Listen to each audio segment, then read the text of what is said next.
First of all, it's funny. I'm gonna open the presentation tomorrow with that. People always ask that. So, you know, if you're whenever I go to a seminar, I always ask, if this person makes so much money, why are they here talking to me in a hotel room? Is that kind of the question? Yeah. Right. And number one, I've retired 3 times, and I'll give you a much better answer tomorrow. I'll give you a very quick one now. I traveled around the world with my son and my girlfriend. Went to the best resorts, and it was great. I'm not complaining. For 10 months, Greece, Italy, South America, cruise ships. I've retired 3 times, and I got very bored. Now, you can't get bored at a resort, but I feel like I wasn't contributing. So I believe we're made to do things and create. So I love helping other people. People help me. I love teaching. I love speaking. I love doing deals. I love traveling. And so that's what I do. And if I didn't, whatever you do, if you don't love it, do something else.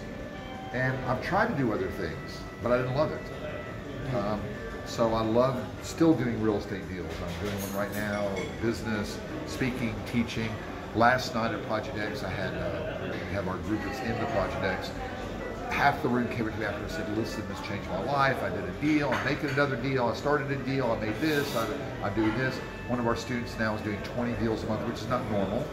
And he's making a lot of money, and he's super happy. He said, hey, I started with 1 or 2. Do you have children? You live for these stories. Listen, whether you make 10,000 shekels or 100,000 shekels, I love making money, and I still get checks. But when you hear that and you've helped someone change their life, it's worth anything. And if you ever help somebody, you know it. And if you haven't, you know, everybody's different. That's what I like to do. I'm more excited now about speaking and teaching and doing deals than I was 10 years ago, 20 years ago. I love it. It's fun. Do you have children? Yeah, yeah, 1 daughter. 1 daughter. It's like when your child walks or does something, or you teach her something, and you feel a great sense of satisfaction. It's not just about the money. We do make money. We also invest a lot of money, as you know, with seminars and groups and the investment. We have a huge team here, but I love it. That's the answer. If you don't love what you do something else. When you do what you love, you don't feel like you're working. True. Now to the second question. Let's go back. How did you find your first real estate deal? Well, how did I find my first deal? I found a mentor who was no background, no education, no rich family, which I thought you had to have a rich family, a lot of money. He had none of that. He was making lots of money, and I hired him. I had to borrow money. He trained me to do real estate deals, and we have 53 ways to find deals now. He taught me most of them. My 2 favorite ways are wholesalers, people that find deals, mark them up a little bit, and resell them, just like a distributor. That's where I get most of my deals. My first deal, I found it from a real estate wholesaler in Asheville. He was also a realtor and an investor, and he had too many deals, and he couldn't do them all, so he would sell them at a big discount and make a little bit. And how did you meet him? Through my mentor, relationship, connection. Oh. And people go, you know, in Israel, well, if it's such a deal, why doesn't he buy it? Well, if it's such a deal, why doesn't Robert buy it? You can't buy every deal. And he was doing, you know, 4 or 5 deals a month. He'd find other ones, say, this is a good deal, I can't do it. And I got a deal worth $85,000 in Nashville, Tennessee, where I'm from, for $42,000. Nice. They needed like $2,000-3,000 of work. I'm a numbers person. We'll teach the numbers tomorrow. And I created $40,000 of wealth. I created $40,000 of wealth when I bought that first deal using somebody else's money. I found a money partner. So your first deal, you made $40,000. Yes. Invested 0. Of my money. I use money partners' money. Nice. You know, a lot of people buy bank money, they can use their own money. We teach people to cooperate. That's 40,000 after paying the money investors? Correct. And what was interesting was I was working in a restaurant as a waiter, and I would work a year and a half, a year and a few months to make $40-something thousand. Wow. Yeah. Not bad. And I did that on 1 deal, and it created the wealth, and had some cash on it, and sold it, and I was hooked. And I'm like, I have to do this again and again and again. Okay. That brings me to the last question. If you could go back in time, what would you do different? A lot. Raise your voice with this question. A lot. I would do a lot different. As a matter of fact, one of the books we give our project students is the 75 mistakes all investors make, and I made every one of them at least 3 or 4 times.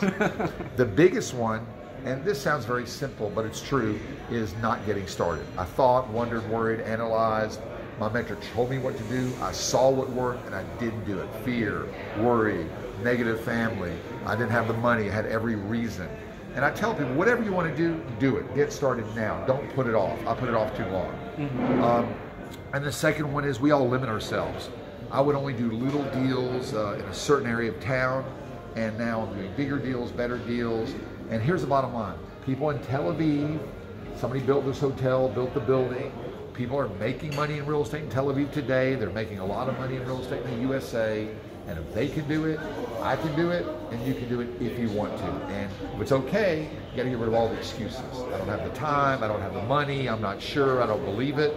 And once you do a deal, whether you make a little bit or a lot, whatever, you will believe it. Until then, you won't believe it. I didn't believe it until I did it. So if I understand correctly, if you could go back in time, you would jump quickly into the first deal. I, like many people, analyzed, worried, debated for a year and 2-3 months before I made my first offer, risk-free offer. And it was a waste of time, thinking, analyzing, worrying. That was the biggest one. And number two, I'd only listen to experts. I would listen to my mother, who's a great mom, that said, don't do real estate, you're gonna fail, get a job. I was listening to my friends who never did real estate, you can't do it, it's too risky. And the only thing I ask is, who are you listening to? Make sure whatever business you're in, listen to experts. I listen to a lot of the wrong people who never did real estate, who said you can't do it. And people who've never done something will tell you you can't do it. People who've done something say, hey, you can do it, it's work, it's effort. You know, we're gonna be very real. But that's the other biggest mistake, is listening to the wrong people and to myself. Yeah.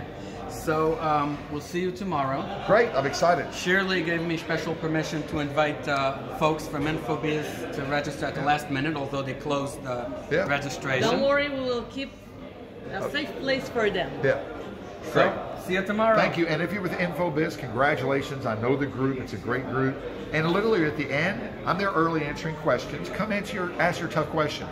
At the end, stick around for a few minutes. I know Shabbat's coming. Yeah. Come to me, say hello, send from InfoBiz. I'll say hello. Take a selfie. Ask a question, take a selfie. I love pictures. Thank you for the interview. Toda rabah. Litorot. I'm going to see you soon. Amen. Bye.